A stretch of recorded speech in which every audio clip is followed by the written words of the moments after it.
बिस्मिल्लाहिर्रहमानिर्रहीम। खबर मिली है खुदायान बहर व बर से मुझे, फरंग रह गुज़रे सैले बेपनाह में है। अल्लामा इकबाल इस शेर में फरमाते हैं कि मुझे समंदर और खुश्की का इल्म रखने वाले फरिश्तों से ये खबर मिली है कि मगरबी तहज़ीब शदीद सैलाब की ज़द में है। यानी मगरबी तहज़ीब तहज़ीबी और फ़िक्री मुहाज़ पर अनकरीब तबाही का शिकार होगी।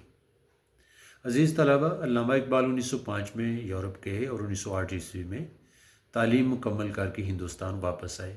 इस मुख्तसर अरसा में उन्होंने मगरब और मगरबी तहज़ीब का बराह रास्त मुशाहदा भी किया और मतालिया भी किया। उन्होंने महसूस किया कि मगरबी तहज़ीब खोखली बुनियादों पर उस्तवार है।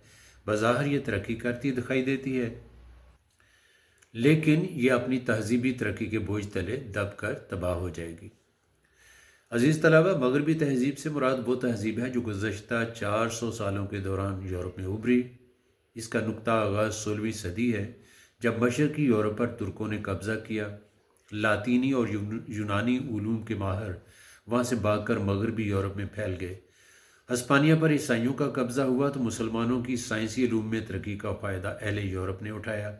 नई नई ईजादात हुई, यूरोप की पसमानदगी ख़त्म हुई, एशिया और अफ्रीका पर कब्ज़ा की दौड़ शुरू हुई, जिसमें वो कामयाब रहे और अरब के मुसलमान मालों को यूरोप ने अपना ग़ुलाम बना लिया।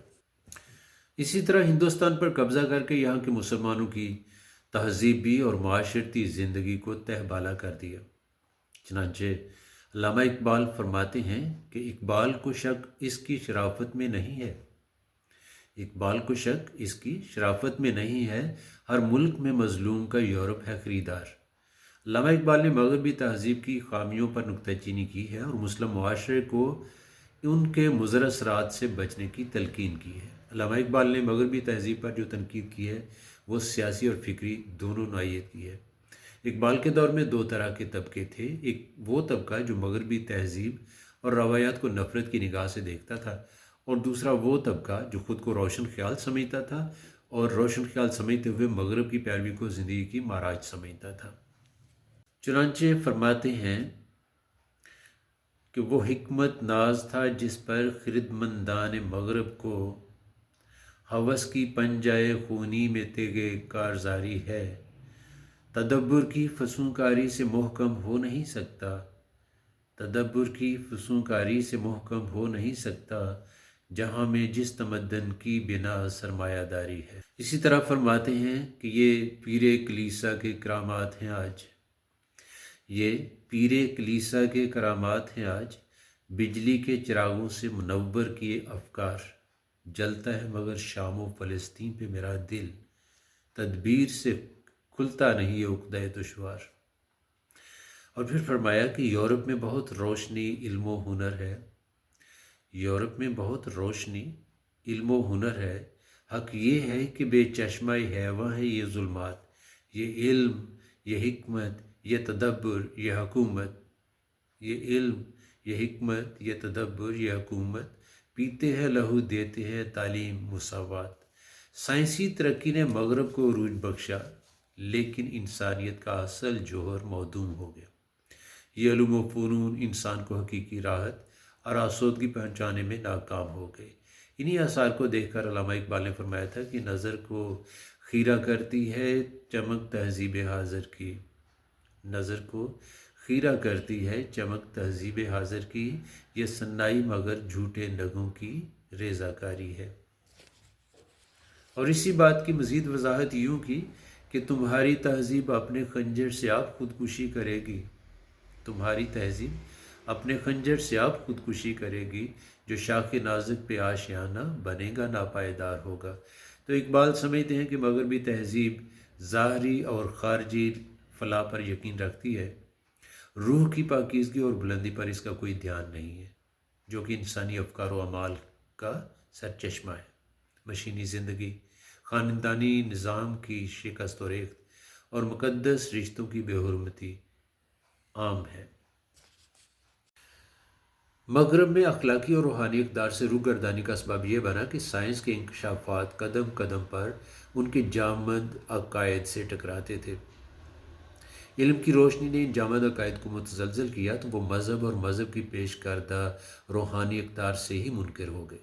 مادی اسباب کی فراوانی نے تعیش اور خود غرضی کو فروغ دیا، عورت کو بے محابہ آزادی مل گئی اور معاشرے میں فساد برپا ہو گیا۔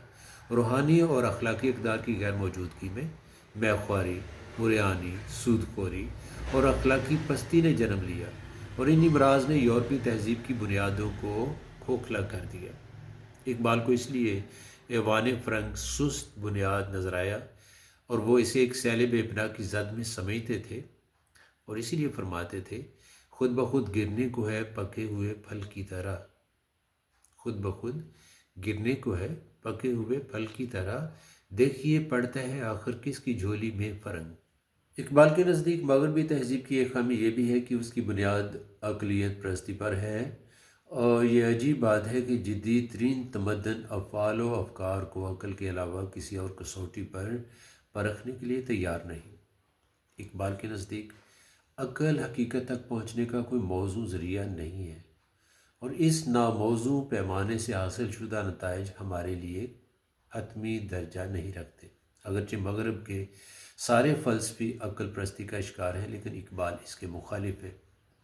اقبال کے نزدیک مغربی تہذیب کی ایک خامی یہ بھی ہے کہ اس کے فرزندوں نے مظاہر فطرت کو تسخیر کر کے اپنے فائدے کو پیش نظر رکھا، لیکن بحیثیت مجموعی انسانیت کے لیے کچھ نہ کیا، بجائے اس کے اس نے ہلاکت آفرینی کے سامان جمع کر لیے، ایسے ہتھیار جیسے ملکوں کو تباہ کیا جا سکتا ہے۔ مغربی ممالک کی بے پناہ قوت جو ہے وہ کمزور ممالک کو سوائے قبضہ کرنے کے اور کچھ بھی نہیں ہے۔ مغرب والوں نے کارخانے بنائے جو سرمایہ داروں کے ہاتھ آ گئے، اور مزدور ایک دوسری قسم کی غلامی میں آزادی سے محروم ہو گئے۔ نئی تہذیب کے پروردہ تاجران اسی رویے کے خلاف